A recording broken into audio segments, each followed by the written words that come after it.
गरीब ननंद के प्याज के पराठे।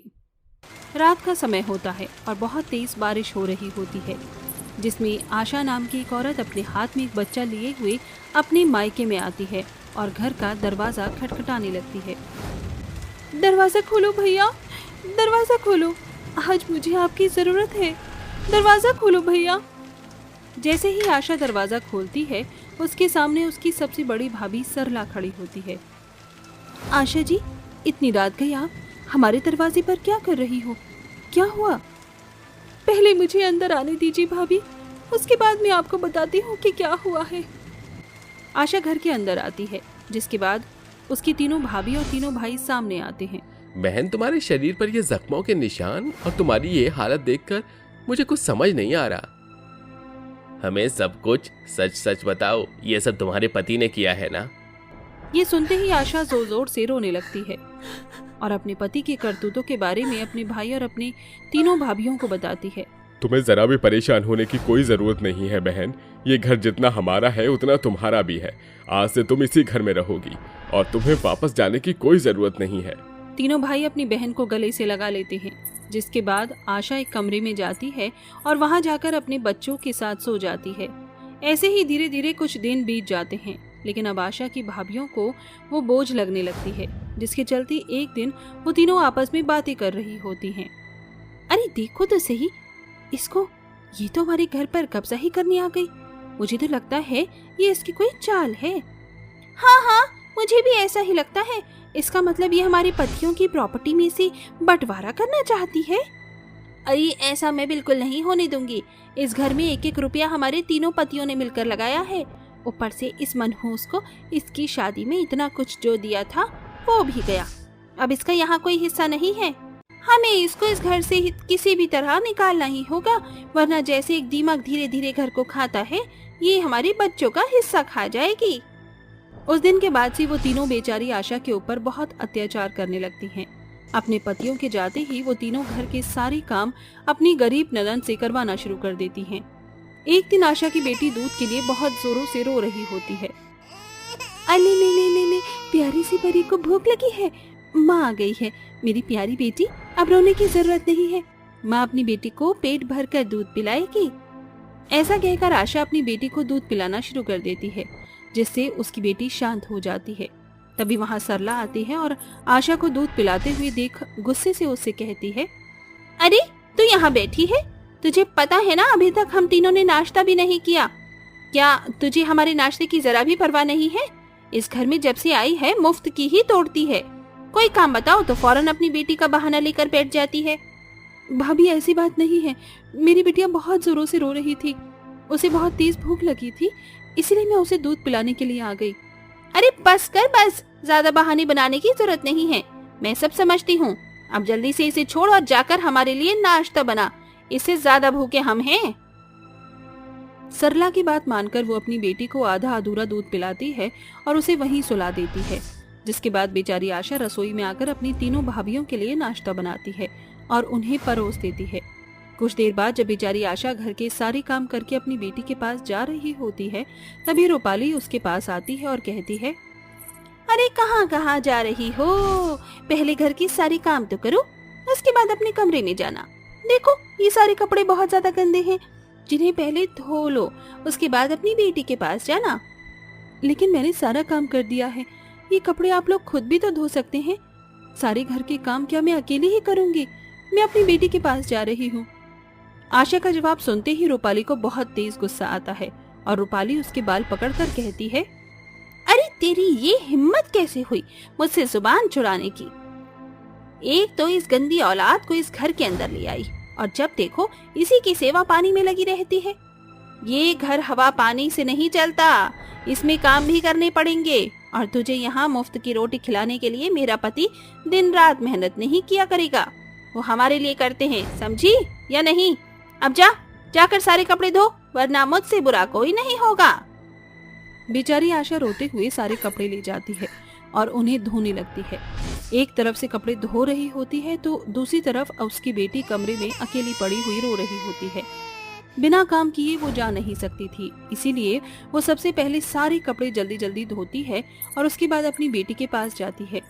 इस प्रकार से उसकी तीनों भाभियां उसके ऊपर रोजाना अत्याचार करती रहती हैं। एक दिन बेचारी आशा रसोई में दूध उबाल रही होती है। अरे ये क्या, ये आवाज मेरी बेटी के रोने की है। एक काम करती हूँ, गैस को मंदा करके पहले अपनी बेटी को चुप करवा देती हूँ। आशा ऐसा सोचकर गैस थोड़ी कम कर देती है और अपनी बेटी को चुप करवाने चली जाती है। उसकी जाने की थोड़ी ही देर बाद दूध निकलकर गैस पर फैल जाता है। तभी वहाँ सुमन आ जाती है और ये सब देख लेती है, जिसके चलते वो भड़कते हुए आशा के पास जाती है और उसे एक जोरदार तमाचा मारती है। मेरा पति रोजाना मेहनत करके पैसा कमाता है और तू उस पैसे को इस तरह बर्बाद करती है। एक तो तेरी ये बेटी जब देखो चिल्लाती रहती है, चीखती रहती है, कभी चुप ही नहीं होती। ऊपर से तू रोजाना दूध उबालने के समय सारा दूध गैस पर ही निकाल देती है। अरे अब तुझे हम इस घर में और बर्दाश्त नहीं कर सकते। अभी के अभी इस घर से निकल जा। ऐसा मत करो भाभी जी, मैं कहाँ जाऊंगी? मेरा और कोई ठिकाना नहीं है। मेरे ऊपर बस मेरे भाइयों की दी हुई छत ही तो है। अगर ये भी नहीं होगी तो मुझे दर दर की ठोकरें खानी पड़ेंगी। उसकी तीनों भाभी उसकी एक नहीं सुनती, जिसके बाद सुमन उसे धक्के मारकर घर से निकाल देती है। बेचारी आशा चलते चलते सड़कों पर यहाँ से वहाँ चलती रहती है, लेकिन उसे कोई ठिकाना नहीं मिलता। जिसके बाद उसे एक टूटी फूटी झोपड़ी नजर आती है। वो कुछ देर आराम करने के लिए उस झोपड़ी के अंदर चली जाती है, जिसमें एक बूढ़ी औरत बीमार पड़ी होती है। अरे ये क्या, इतनी बूढ़ी अम्मा को तो बहुत ज्यादा बुखार आ रखा है। मुझे इनकी देखरेख करनी चाहिए। आशा उस झोपड़ी के अंदर रुककर उस बूढ़ी औरत की देखरेख शुरू कर देती है। वहीं उस झोपड़ी में उसे कुछ सामान भी मिल जाता है, जिसे देखकर आशा खुद से कहती है, लगता है ये अम्मा प्याज के परांठे बनाकर बेचा करती थी और उसी से अपना गुजारा करती थी। लगता है इस अम्मा का इस दुनिया में कोई नहीं, लेकिन मैं इनके लिए इनका ही काम करके इनकी दवाई का खर्चा निकाल लूंगी और इनकी तबीयत ठीक करूंगी। ऐसा सोचकर आशा प्याज के परांठे बनाकर उन्हें बेचना शुरू कर देती है। उसके हाथों का स्वाद बहुत ही लाजवाब था, जिसके चलते गांव के ज्यादा से ज्यादा लोग उसके हाथों का बनाया हुआ प्याज का पराठा खाना शुरू कर देते हैं, जिससे आशा अच्छा खासा पैसा भी कमाना शुरू कर देती है। वो उन पैसों से शुरू में पहले उस बूढ़ी औरत के लिए दवाई लेकर आती है और उसकी देखरेख करती है। जब वो बूढ़ी औरत ठीक हो जाती है तो वो बूढ़ी औरत आशा का शुक्रिया अदा करती है। एक बेटी की तरह तुमने मेरी देखरेख की। तुम्हारा ये एहसान मैं कभी नहीं भूलूंगी। आज से तुम मेरी बेटी हो और तुम यहाँ रह सकती हो। आशा उस बूढ़ी औरत के साथ रहकर धीरे धीरे प्याज का पराठा बेचते हुए अपनी सभी परेशानियों को दूर कर लेती है। कुछ वक्त में उसकी बेटी भी बड़े होने लगती है और वो उसे स्कूल में डाल देती है। वहीं दूसरी तरफ प्याज का पराठे बनाते बनाते वो एक पराठा शॉप खोल लेती है, जिसमें हर एक तरह के पराठे होते हैं। उसका अच्छा खासा पराठे का एक बिजनेस शुरू हो जाता है और इसी तरह वो प्याज के पराठे बेचकर खुशी खुशी अपने जीवन में रहने लगती है। काली बहू नहीं चाहिए। मम्मी, क्या ग्रैंड रिसेप्शन पार्टी थी ना, और कामिनी आंटी बहू भी एकदम बॉलीवुड की हीरोइन जैसी ढूंढ कर लाई है। Mummy, I am telling you, मुझे भी उतनी ही गोरी भाभी चाहिए, क्योंकि हमारी फैमिली में सभी गोरे हैं। लावण्या, तू देखना इस घर में भी कैटरीना जैसी गोरी बहू ही आएगी। चला पंडित जी को फोन लगा। अंजना पंडित को अपने बड़े बेटे की शादी के लिए लड़कियां ढूंढने को कहती है। अगले दिन पंडित जी वहाँ आते हैं। नमस्ते अंजना बहन। आइए पंडित जी। जैसा आपने कहा था, लड़कियों की तस्वीरें ले आया हूँ। लाइए मम्मी, मुझे भी दिखाइए तस्वीर। मम्मी, ये लड़की आदि भैया के लिए परफेक्ट रहेगी, गोरी और सुंदर है। पंडित जी, मुझे ये लड़की पसंद है। माँ, मैं ऑफिस जा रहा हूँ। आदित्य बेटा, यहाँ जरा देख तो ये तस्वीर और बता तुझे कौन सी लड़की पसंद है। माँ, मुझे दफ्तर के लिए देरी हो रही है, मैं जा रहा हूँ। ये बोलकर आदित्य घर से चला जाता है और शाम को शादी करके घर आता है। माँ, इससे मिलो, ये मेघा है, मेरी पत्नी और आपकी बहू। गजेंद्र जी, गजेंद्र जी, जल्दी से यहाँ आइए। अरे अब क्या हो गया भाग्यवान? देखिए आपका बेटा क्या गुल खिला कर आ रहा है। आपके लाडले ने शादी कर ली, वो भी अपनी मर्जी से। अंजना के भड़काऊ बातों में आकर गजेंद्र गुस्से से काली बहू को घूर घूर कर देखते हुए कहता है, आदित्य, कान खोल कर सुन ले। इस काली कलूटी लड़की को जहाँ से लेकर आया है वहीं छोड़ा, क्योंकि इस घर को ये काली बहू नहीं चाहिए। पिताजी, मैं मेघा को नहीं छोड़ सकता। अग्नि के 7 फेरे लेकर मैंने उसे अपनी पत्नी बनाया है। मेघा बहुत अच्छी लड़की है, आप सभी उसे एक मौका तो दीजिए। आदित्य देख अपने घर वालों को, हम सभी गोरे हैं, जबकि ये काली बहू हमारे परिवार में जरा भी नहीं मिल रही है। बस कीजिए माँ, बहुत बेइज्जती कर ली आप लोगों ने मेरी मेघा की। अब और नहीं, जा रहा हूँ मैं। आदित्य हम कहीं नहीं जाएंगे। माँ जी मुझे इस घर में थोड़ी सी जगह दे दीजिए, बस और कुछ नहीं चाहिए। ठीक है, तुम दोनों को कहीं जाने की जरूरत नहीं। ये कहकर अंजना मेघा का गृह प्रवेश कराती है। अगले दिन काली बहू सुबह उठकर पूरे घर का काम करके अपने ससुराल वालों के लिए पहली रसोई में अच्छा खाना बनाती। तभी सभी डाइनिंग टेबल पर आकर बैठ जाते हैं और मेघा जल्दी से खाना परोसती है। माँ जी, बाऊ जी, नंद जी, देवर जी, खाना शुरू कीजिए। अपना ये घटिया खाना उठाकर ले जाओ। हमारे इतने बुरे दिन नहीं आए जो हमें तुम्हारे काले कलूटे हाथों का बना हुआ ये गया गुजरा खाना खाना पड़ेगा। मगर मैंने सारा खाना आप सभी की मनपसंद का बनाया है। मैं जानती हूँ आप सभी मुझसे नाराज हैं, मगर खाने से कैसी दुश्मनी, खा लीजिए। काली बहू के बार बार कहने पर अंजना गुस्से में मेज का सारा खाना उठाकर फर्श पर फेंक देती है। क्यों री मेरी काली बहू, तुझे क्या लगता है ये सब करके तू हम सभी का दिल जीत लेगी? कभी नहीं। मुझे तुझ जैसी काली बहू कभी नहीं चाहिए थी, मगर अब मैं अपने रणवीर की शादी गोरी बहू से करूंगी, जिसे देखकर तू जल कर मर जाएगी। ये कहकर अंजना और सभी खाने की मेज से उठकर अपने अपने कमरों में चले जाते हैं। वहीं बेचारी काली बहू फर्श पर बिखरे कांच को साफ करने लगती है कि उसका बुरी तरह हाथ कट जाता है। आह माँ, मेरा हाथ, ये सब मेरे साथ ही क्यों हो रहा है? मैं काली हूँ तो क्या ये मेरी गलती है? क्या काले लोगों को खुश रहने का हक नहीं?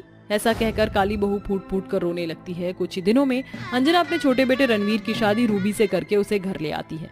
रूबी बहुत ही गोरी और घमंडी होती है। मम्मी जी, जो करना है जल्दी से कीजिए, मुझे गर्मी लग रही है। रूबी बहू, अपने गोरे पैरों से गृह प्रवेश करके घर में आ जाओ। मेरा कमरा कहाँ है? चलिए देवरानी जी, मैं आपको आपका कमरा दिखा देती हूँ। उसकी कोई जरूरत नहीं है मेरी काली भाभी। भाभी? यू मीन टू से लावण्या? तो क्या ये मेरी जेठानी है? ओह गॉड, ये कितनी काली है, बिल्कुल अंधेरी रात की तरह। इस तरह रूबी भी बेचारी काली बहू के रंग की हंसी उड़ाकर चली जाती है। अगले दिन गोरी बहू की मुंह दिखाई के लिए पूरा घर अच्छे से सजाया जा रहा था। गजेंद्र जी, जरा ये गुलाब के फूल मेन डोर के ऊपर लगा दीजिए। हाँ हाँ ठीक है, लाओ दो। गजेंद्र सीढ़ियों पर चढ़कर फूल लगाने लगता है। तभी वहाँ काली बहू आती है। इस सीढ़ी का पाया तो टूटने वाला है और नीचे तो बिजली की तारें बिखरी हुई हैं। क्या करूं, मुझे बाऊजी को बचाना होगा। मेघा भागते हुए वहां आती है। बाऊजी संभल कर, सीढ़ी का पाया टूटने को है, जल्दी से नीचे उतर जाइए। गजेंद्र सावधानी के साथ उतर जाता है, मगर मेघा का पैर बिजली की नंगी तारों पर पड़ जाता है और उसे करंट लगता है। बहू, मेघा बहू, अरे कोई मेन स्विच बंद करो। गजेंद्र भागकर मेन स्विच बंद करता है। तभी घर के सभी लोग वहां आ जाते हैं। अरे ये कैसी आवाज है? अरे भाग्यवान, मेघा बहू ने आज मुझे बचाने के लिए अपनी जान जोखिम में डाल दी, उसे करंट लग गया। अरे मरी तो नहीं ना, जिंदा तो है। जब से इस मनहूस के काले कदम मेरे घर में पड़े हैं, कुछ ना कुछ होता ही रहता है। सुन मेरी काली बहू, आज इस घर में मेहमान आने वाले हैं। खबरदार जो किसी के सामने खुद को इस घर की बहू कहा तो। थोड़ी देर में गोरी बहू की मुंह दिखाई शुरू हो जाती है। वहीं काली बहू अंदर ही अंदर घुटते हुए नौकर बनकर सभी को जूस कोल्ड ड्रिंक पिला रही होती है। रूबी भाभी, ये आपके लिए, इसमें मेकअप किट है, इसे लगाकर आप और भी ज्यादा खूबसूरत लगोगी। और ये ले मेरी प्यारी गोरी बहू, ये 9 लख हार तेरी सास की तरफ से। वाह, इतना महंगा necklace, thank you so much mummy ji. आप सब मुझे कितना प्यार करते हैं। तू है ही इतनी प्यारी, ला मैं तुझे ये पहना देती हूँ। देखो तो जरा, मेरी बहू एकदम चांद का टुकड़ा लग रही है। अपनी देवरानी के लिए अपने ससुराल वालों का इतना प्यार देखकर काली बहू आंसू भरी आंखों से कहती है, देवरानी जी कितनी खुश नसीब हैं, उन्हें सभी का प्यार मिल रहा है, मगर मेरे हिस्से में ससुराल वालों से प्यार पाना लिखा ही नहीं, क्योंकि उन्हें तो कभी काली बहू चाहिए ही नहीं थी। ऐसे ही समय बीतता है और अपने गोरे रंग का फायदा उठाकर रूबी अपनी सास से हर दिन पैसे मांगकर शॉपिंग पार्लर पर खर्च करती। नतीजा ये निकला कि धीरे धीरे सारे पैसे खत्म हो गए। माँ जी, मुझे 50,000 रुपए चाहिए। परसों मेरी सहेली रीटा की शादी है, इसलिए मुझे नई साड़ी और उसकी मैचिंग की ज्वेलरी भी खरीदनी है। कहाँ से पैसे दूं मैं तुझे? तेरे महंगे खर्चों ने मुझे और इस घर को कंगाल करके छोड़ दिया है। घर में एक पैसा भी नहीं बचा है। इसमें मेरी क्या गलती है मम्मी जी? आपको गोरी और सुंदर बहू चाहिए थी, मगर अब मेरे शौक पूरे करने के लिए आपके पास पैसे नहीं। पता नहीं कैसे भिखारी फकीर के घर फंस गई हूँ मैं। रूबी बड़बड़ाते हुए चली जाती है। पैसे की तंगी के कारण घर के हालात बद से बदतर हो जाते हैं। अब तो आदित्य की नौकरी भी चली जाती है और पूरा परिवार दाने दाने को तरसने लगता है। लाचार होकर सभी घर बेचने के मशवरे पर आते हैं। तभी काली बहू अपने गहने लाकर अंजना को देते हुए कहती है, माँ जी ये घर मत बेचिए, बाबूजी ने इस घर की एक एक ईंट अपने हाथों से लगाई है। ये लीजिए, ये मेरे गहने हैं, इन्हें गिरवी रखकर हम कोई व्यवसाय शुरू करते हैं।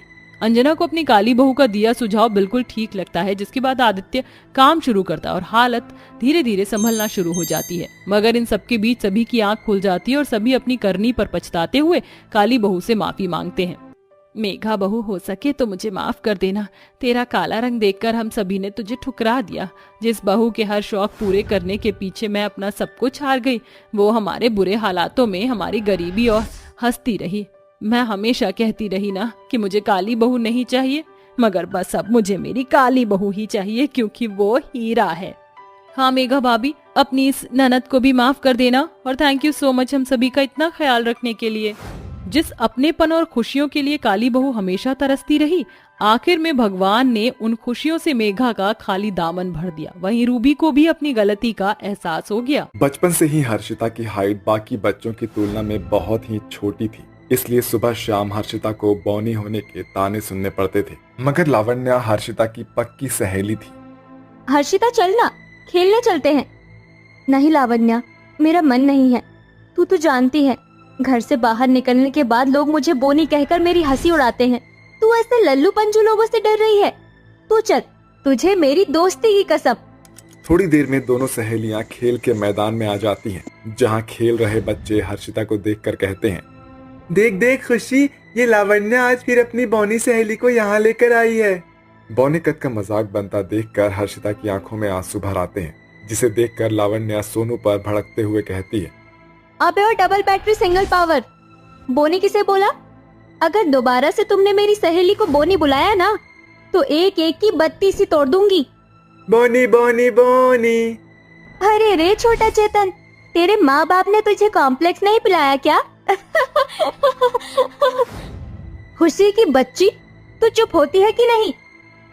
लावण्या, अगर तुझे अपनी बौनी सहेली के लिए इतना ही बुरा लग रहा है तो अपनी जिराफ जैसी लंबी हाइट में से थोड़ी सी इसे भी दे दे। लावण्या चल यहाँ से। हर्षिता आंखों में आंसू लिए अपनी सहेली लावण्या के साथ चली आती है। हर्षिता स्कूल, बाजार, यहाँ तक कि अपने बौनेपन के लिए खुद के घर में भी मजाक बनकर रह जाती है। गुजरते सालों के साथ दोनों सहेलियां अब बड़ी हो जाती है। इधर लावण्या के लिए अमीर खानदान के रिश्ते आने लगते हैं, वहीं दूसरी तरफ हर्षिता के छोटे कद के कारण एक एक करके उसके घर आए सारे रिश्ते टूटने लगते हैं। पता नहीं पिछले जन्म कौन सा पाप किया था हमने, जो ऐसी बोनी बेटी मिली है। हमें इसके छोटे कद के कारण हाथ आया अच्छे से अच्छा रिश्ता भी निकल जा रहा है। अरे भाग्यवान, कैसी बात कर रही हो तुम? जब तुम माँ होकर अपनी बेटी के लिए ऐसा बोलोगी तो उस पर क्या बीतेगी? तुम देखना, ये गरीब बाप अपनी बेटी के लिए ऐसा वर ढूंढेगा जो उसे हर खुशी देगा। ऐसा कहते हुए किशोर की आंखों में आंसू भर आते हैं। बेटी के बौनेपन ने किशोर और लता को लाचार बना दिया था। वहीं कहीं न कहीं किशोर को भी अंदर ही अंदर ये चिंता खाई जा रही थी कि उसकी बेटी की डोली उठेगी भी या नहीं। तभी एक दिन लावण्या अपनी शादी का कार्ड और मिठाई के साथ हर्षिता के घर आती है। हर्षु, हर्षु, ये ले मिठाई खा। अरे मगर ये मिठाई किस खुशी में? मेरी शादी पक्की हो गई है, बहुत ही अच्छे घर में। कार्तिक नाम है लड़के का, अच्छा खासा बिजनेस है और वो भी अच्छे हैं। मेरी सहेली लावण्या भी तो लाखों में एक है। कद काठी से लंबी और हूर की परी जैसी दिखती है तू। अच्छा चल, तू बता, तेरी शादी का क्या हुआ? हर बार की तरह लड़के वाले मुझे मेरे बोनेपन के कारण ठुकरा कर चले गए। सच कहूँ तो मेरे छोटे कद की तरह मुझे ये दुनिया भी छोटी लगने लगी है। मेरे छोटे कद के कारण मेरी किस्मत में शादी की खुशियाँ नहीं लिखी, क्योंकि हर लड़का खूबसूरत और लंबी लड़की से शादी करना चाहता है। फिर कोई क्यों मुझ जैसी बोनी लड़की का हाथ थामना चाहेगा? ऐसा कहते हुए हर्षिता फूट फूट कर रोने लगती है। तभी लावण्या जमीन पर बैठकर उसे गले से लगाकर कहती है, हौसला रख हर्षिता, तू देखना, एक न एक दिन तुझे तेरे सपनों का शहजादा घोड़ी पर बैठकर तुझे लेने आएगा। इसलिए कि लावण्या बहुत ही खूबसूरत लंबी थी, उसकी शादी बड़े ही धूमधाम से कार्तिक से हो जाती है। लावण्या का ससुराल बहुत ही बड़ा और आलीशान होता है, जहां उसकी सास सुभद्रा खुशी से भरकर उसका स्वागत करती है। लावण्या बहू, इस कलश को गिराकर गृह प्रवेश करके घर के अंदर आ जा। जी मम्मी जी। कार्तिक, बहू को कमरे में ले जा, बेटा वो थक गई होगी। जी माँ। चलो लावण्या। शादी के बाद लावण्या की जिंदगी खुशियों भरी बीतती है। उसकी सास सुभद्रा भले दिल की औरत थी। वहीं कार्तिक भी अक्सर लावण्या को ढेरों तोहफे लाकर देता था, जिसे पाकर लावण्या को खुशी तो होती थी, मगर उसे अपनी बौनी सहेली के बारे में सोचकर बुरा भी लगता था। शादी और अपने हमसफर को लेकर हर लड़की की आंखें हजारों सपने देखती है, फिर क्यों आखिर लोग मेरी सहेली को ठुकराकर चले जाते हैं, बस उसका घर बस जाए। लावण्या ऐसे कह रही होती है कि तभी एक छोटे कद का नौजवान लड़का उनके घर आता है। कार्तिक, ये कौन है? ये मेरा भाई अनुज है। नमस्ते भाभी, भैया की शादी में मैं आउट ऑफ इंडिया था। अनुज के रूप में लावण्या को अपने परेशानी का हल मिल जाता है, जिसके बाद वो अपनी सास से हर्षिता के बारे में बताती है। बहू, अगर एक फैसले से मेरे बेटे का घर बसता है तो इससे अच्छा और क्या हो सकता है। सुभद्रा की मंजूरी पाकर लावण्या शगुन के साथ हर्षिता के घर के लिए निकल जाती है। तो वहीं हर्षिता को देखने मुंशीलाल अपने बेटे गजेंद्र के साथ उसके घर आता है। हर्षिता बेटी, मेहमानों के लिए चाय नाश्ता लेकर आओ। जी पिताजी। हर्षिता मुंशीलाल और गजेंद्र को चाय नाश्ता परोसती है। मुझे तो लड़की पसंद है, बात पक्की करते हैं। भाई साहब, एक बार हम भी लड़के को देख लेते हैं। लड़का तो आपके सामने ही बैठा है। ये तो बहुत ही उम्रदराज है और विदुर भी है। अरे तो तुम्हारी बेटी कौन सा हूर की परी है, ऐसी लड़की को कौन अपने घर की बहू बनाना चाहेगा। अरे तुम्हें तो मेरा एहसान मानना चाहिए जो मैं अपने विदुर बेटे की शादी तुम्हारी बेटी से करा रहा हूँ। मेरे बेटे की कद काटी तो छोटी नहीं है ना।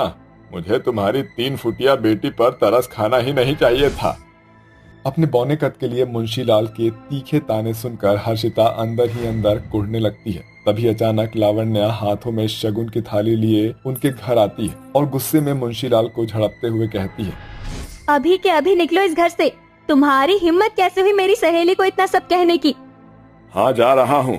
रुकना भी कौन चाहता है यहाँ। जिंदगी भर जूते चप्पल खींचते रहोगे, मगर तुम्हारी बौनी बेटी का घर नहीं बसने वाला है। आखिर में हार कर तुमको अपनी इस बौनी बेटी की शादी किसी लूल्हे लंगड़े से ही करनी होगी। मुंशीलाल के जाते ही लावण्या हर्षिता को शादी, लहंगे और श्रृंगार के सामान से भरी शगुन की थाली देते हुए कहती है, हर्षिता, मैं तुम्हारे लिए अपने देवर का रिश्ता लेकर आई हूँ, क्या तुम मेरी देवरानी बनोगी? ये प्रस्ताव सुनकर हर्षिता का मन खुशी से भर उठता है। फिर बड़े ही धूमधाम से हर्षिता और अनुज की शादी हो जाती है और लावण्या अपनी बौनी सहेली का ससुराल में खुशियों भरा स्वागत करती है। आओ मेरी प्यारी सहेली, इस घर में तुम्हारा स्वागत है। हर्षिता गृह प्रवेश करके अंदर आ जाती है, जिसके बाद लावण्या उसे कमरे में छोड़ आती है। मैंने कहा था ना हर्षिता कि एक न एक दिन तुम्हें भी तुम्हारा शहजादा लेने जरूर आएगा। तुम्हारी सहेली तुम्हें दिल से दुआएं देती है कि तुम्हें दुनिया की हर खुशियां मिले। थोड़ी देर में अनुज कमरे में आकर हिचकते हुए हर्षिता से कहता है, हर्षिता, कम हाइट होने के कारण मुझे पता है कि इतने लोगों की कितनी बातें सुनी होगी तुमने, मगर मैं वादा करता हूँ कि तुम्हारा हमसफर होने के नाते मैं तुम्हें हर खुशियां दूंगा। तुम इस शादी से खुश तो हो ना?